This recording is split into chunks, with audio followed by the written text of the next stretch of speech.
Nag-decorate na nga kami ng Christmas tree habang nandito pa nga si Daddy at eto nga't nagpunta kami ng SM para nga magpagawa ng salamin.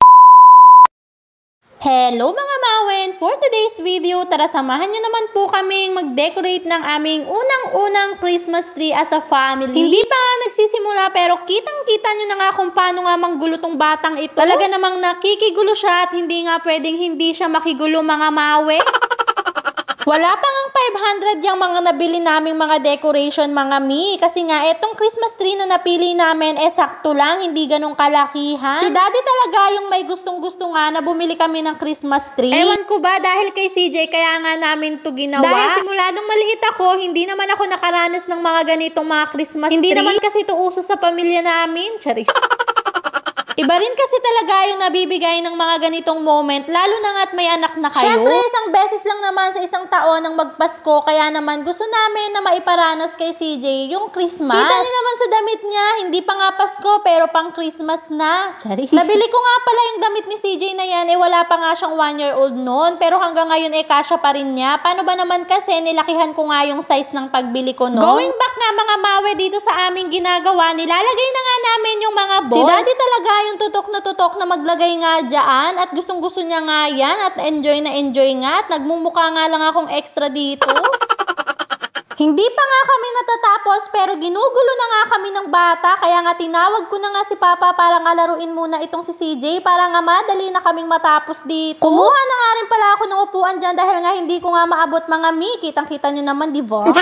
Medyo nahirapan nga kami sa paglalagay ng Christmas light kasi nga mabigat. Pero kahit na ganon, eto nga't natapos na nga namin mga mi. Excited na nga maglagay itong si Daddy ng star. Sabi ko, ikaw na nga lang maglagay dahil hindi naman nga abot ni CJ at baka nga matumba niya pa lahat yan. At ayan na nga mga mi yung final look ng aming Christmas tree. Tuwang-tuwa nga yung batang yan, panay nga ang sabi ng star. At kinabukasan naman mga mi, biglaan nga itong pagpunta nga namin ng SM. Paano ba naman kasi nag-chat nga yung tita ko na may training nga kami ng Sabado. Kaya naman, need ko talaga ng may salamin at hindi nga talaga pwedeng wala dahil pag wala rin talaga ako magagawa dun sa training. Almost 1 year na rin pala ako mga mi na walang salamin. Paano ba naman kasi hindi ko naman kasi pina-priority na bumili nga ng salamin dahil nga nanghihinayang ako dahil palagi lang naman akong nasa bahay. Pero itong biglaang lakad na to talaga namang kailangan na nga magpagawa ng salamin para naman nga mayroon kaming extra. Sayang din naman kasi yung training na yon at pagkakakitaan nga rin Next time ko na nga lang pala i-share sa inyo kung ano nga pala yung training na yon mga mi. And going back nga, eto nga si CJ, pinaupo nga namin dito dahil nga gusto ko nga picturean yung forma niya. Tuwang-tuwa nga akong tinititigan tong anak ko. Paano ba naman kasi first time ko nga siyang makitang naka-rubber shoes. Pagkatapos nga namin makuha yung salamin, dumiretso na nga rin pala kami dito saglit para naman nga makapag-enjoy itong batang ito. Hindi na nga namin nalibot ng husto itong si CJ at dito na nga lang talaga namin siya pinunta. Paano ba naman kasi yung salamin lang talaga yung pakay namin dito. At wala na nga kaming budget para nga sa ibang mga bilihin. Kaya kesa umikot, dito na nga lang muna kami nagstay. And after nga nyan mga mi, nakauwi na nga rin kami ng bahay. Ipapakita ko nga pala sa inyo mga mi etong salamin nga na binili ko. Dati pala mga mi, yung grado pala ng mata ko is hindi nga siya pantay. Ngayon nga